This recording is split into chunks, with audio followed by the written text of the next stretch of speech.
অজানা দেশ যেখানে নদী এসে থেমে গেছে আবার এলো যে সন্ধ্যা শুধু দুজনে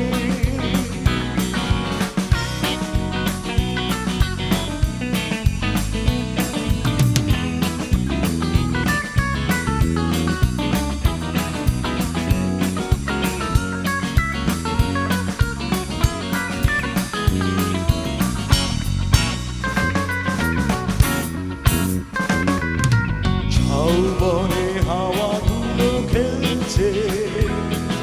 শাও